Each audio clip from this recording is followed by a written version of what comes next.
Hola, buenas noches. Estamos iniciando la semana, la última semana de las campañas electorales, la semana previa al domingo 1 de julio, que son las elecciones presidenciales. Estamos iniciando también la semana de los cierres. Ya el miércoles próximo son los últimos días, las últimas horas para hacer la campaña electoral. Y aquí tengo a Anastasia y a Tomasa, que están muy inquietas, no saben si se va a soltar el tigre, el diablo, o simple y sencillamente los mapaches de siempre, los agoreros del fraude. Muchas gracias a Hugo Eliud, que se está conectando, a Sergio Leal, a Jesús Asensio, un abrazo a Rosa María Ramírez, que nos está viendo, a Miriam Michel, buenas noches, a Pío Paz, muchas gracias por estarnos conectando, se está conectando y por estar compartiendo también el contenido de esta charla. A Rebeca Latriste, a Julieta Rivera Martínez, muchas gracias. A Enrique desde Monterrey, Gabriel Arteaga desde Mexicali hasta la frontera más al norte de México, a Marcos Hernández, a Rosy Ramírez, muchas gracias. Vamos a tomar un poquito de café antes de iniciar la plática del día de hoy.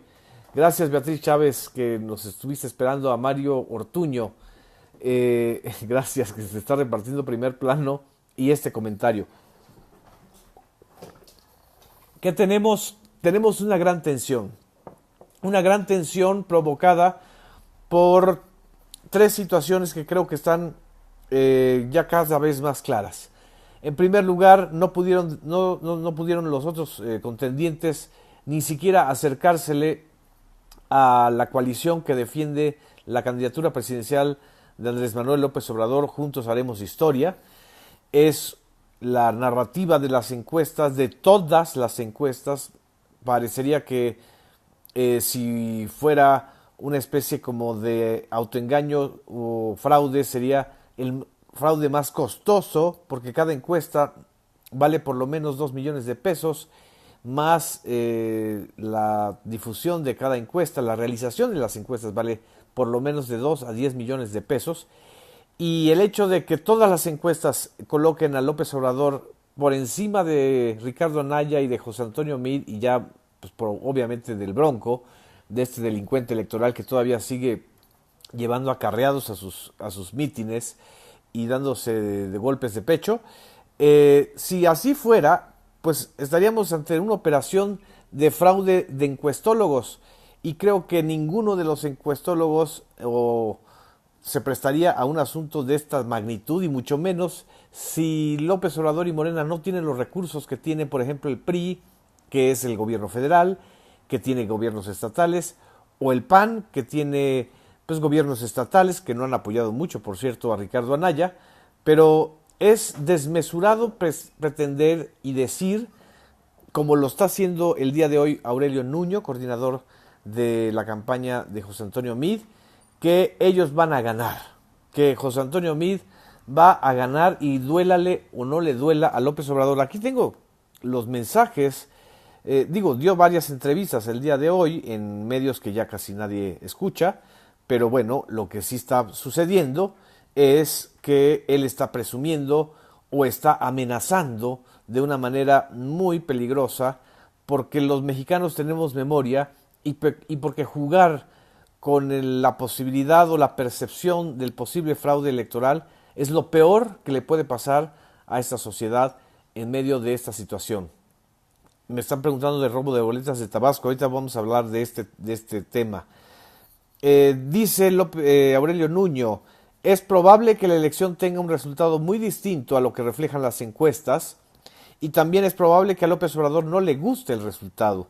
La democracia se define en las urnas y se define con votos. Vamos a ganar.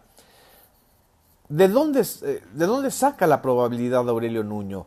¿De dónde saca la posibilidad de que ellos vayan a ganar? Habla de un 21% de indecisos, de 20 o 21% de indecisos en las encuestas, pero ni aún así su candidato José Antonio Meade puede rebasar a López Obrador. Pongamos el 19-18% de indecisos que maneja la encuesta del día de ayer, que hoy se difundió, de Consulta Mitofsky, que es muy cercana al PRI, por cierto, o siempre ha sido cercana a los gobiernos, plantea que José Antonio Meade tiene un 22.5% de preferencias electorales.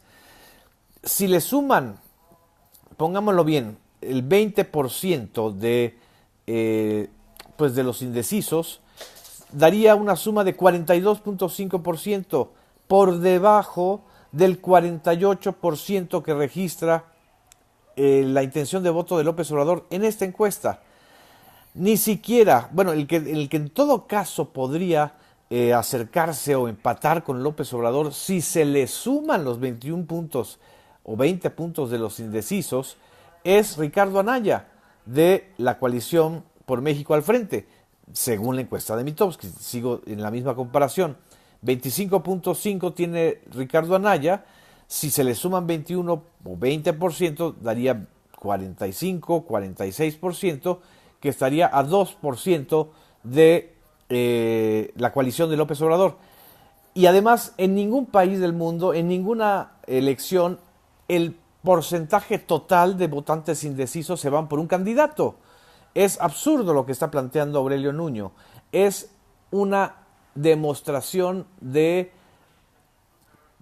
autoritarismo, es la demostración de su propio enojo. Han hecho la peor campaña del PRI en toda la historia, con un candidato que en principio no era priista o no estaba afiliado al PRI, sino al partido de la tecnocracia, eso ya lo habíamos hablado, y de ahora, pues después de su cierre en Toluca con los diablos, eso sí, los verdaderos diablos, con los de Toluca, pues ahora dice que van a ganar y que ya es priista y que van a operar las elecciones de la manera contundente. Es, en muchos sentidos, el lenguaje a los que vivimos como jóvenes o a los que vivieron como maduros el fraude del 88, les está recordando esta historia. Es grotesco que jóvenes como Aurelio Nuño revivan el discurso dinosaurico y pretendan hacer creer a la gente que es tonta, que es idiota y que, por ejemplo, también lo dijo, que después de la elección del 2012 se vivió el proceso político más constructivo que se haya vivido en el país en las últimas décadas y habló del Pacto por México. No puede haber un día después como el de hace 6 años con López Obrador. Está anunciando que los priistas van al conflicto postelectoral, así de sencillo.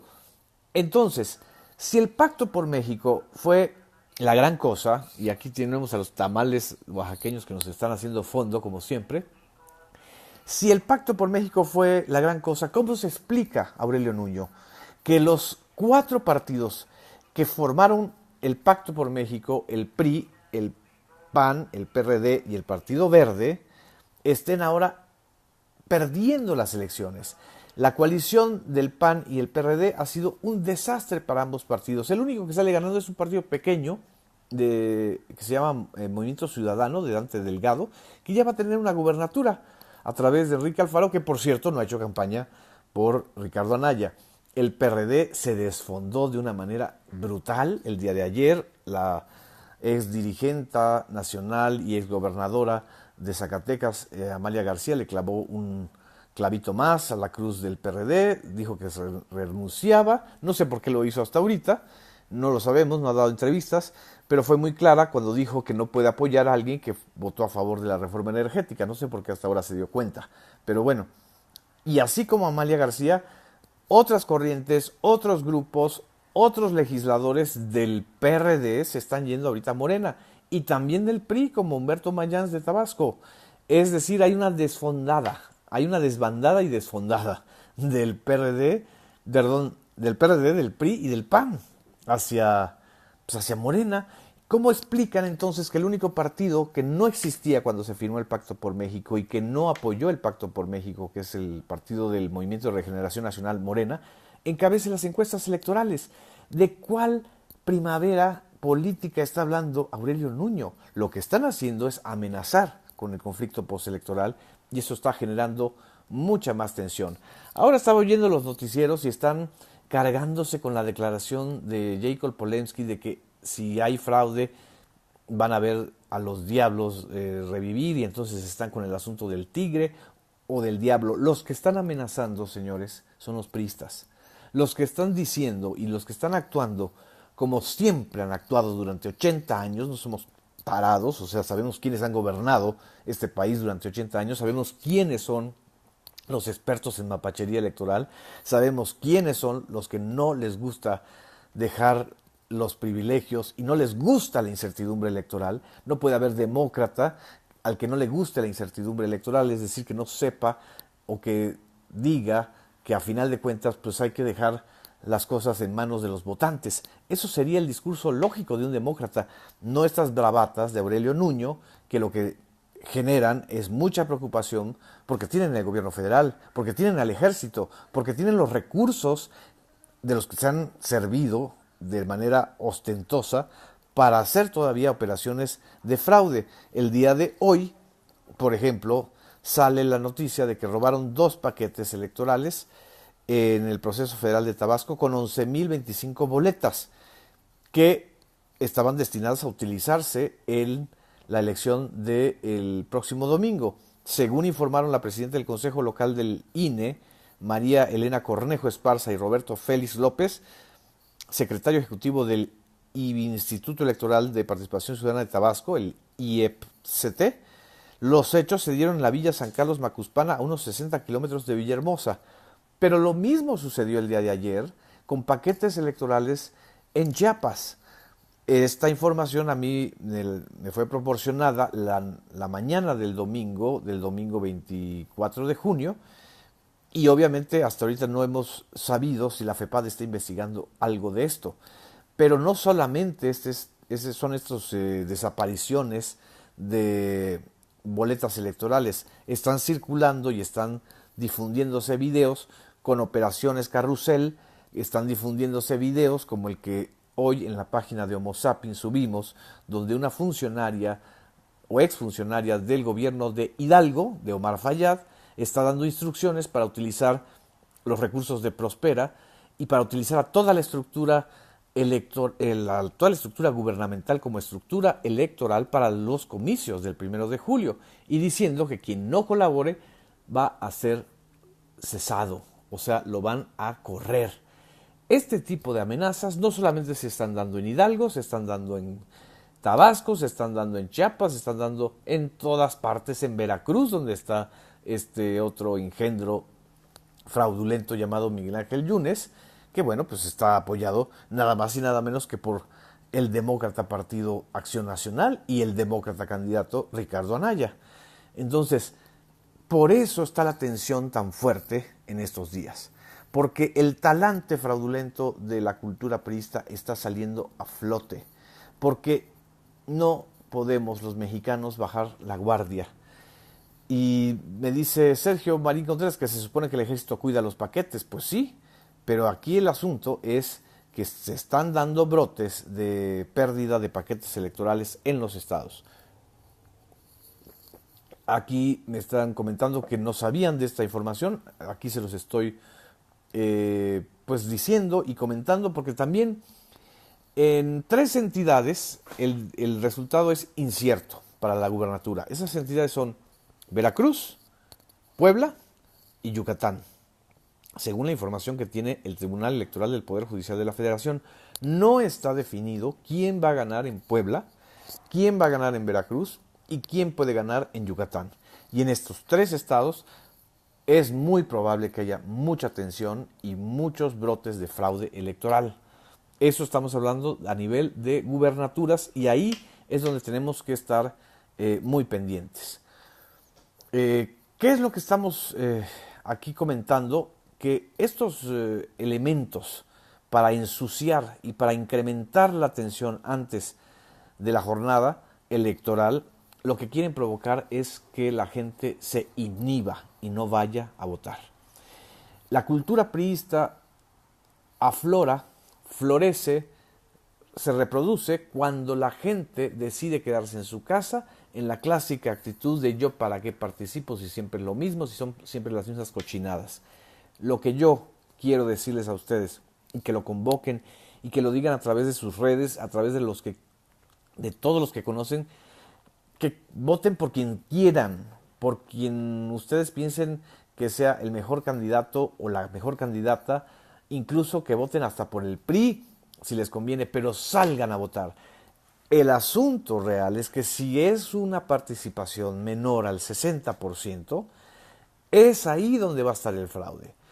Es responsabilidad de nosotros que haya una afluencia electoral que rebase el 60%, y si se puede rebasar el 70% es mucho mejor, porque entonces la posibilidad de un fraude masivo a nivel presidencial, a nivel de elecciones de Congreso y de los estados sería mucho más difícil. Ese es el voto que tenemos que convocar, al voto masivo, sin miedo, por quien quieran ustedes. No quiero decirles ni inducirlos, ustedes saben perfectamente cuál es mi posición, pero salgan a votar contra el fraude. Lo único más eficaz es la votación masiva, porque el fraude siempre se hace a partir de un cálculo en donde hay un cierto número de boletas que trampean o cierto número de votos que compran. Salgan a votar. Es para evitar justamente el fraude y para evitar un 88 como el de hace 30 años o un 2006 como el de hace 12 años. En fin, esta es el análisis y la información que tenemos hasta el día de hoy lunes. Mañana, martes, vamos a volver a transmitir, el miércoles vamos a volver a transmitir y les agradezco mucho su interés y que estén aquí acompañándonos. Salud, por cierto, tomen un cafecito para estos días lluviosos, que vaya que en la Ciudad de México en las últimas horas se desató una tormenta eléctrica en zonas como la Colonia del Valle. Muchas gracias, buenas noches.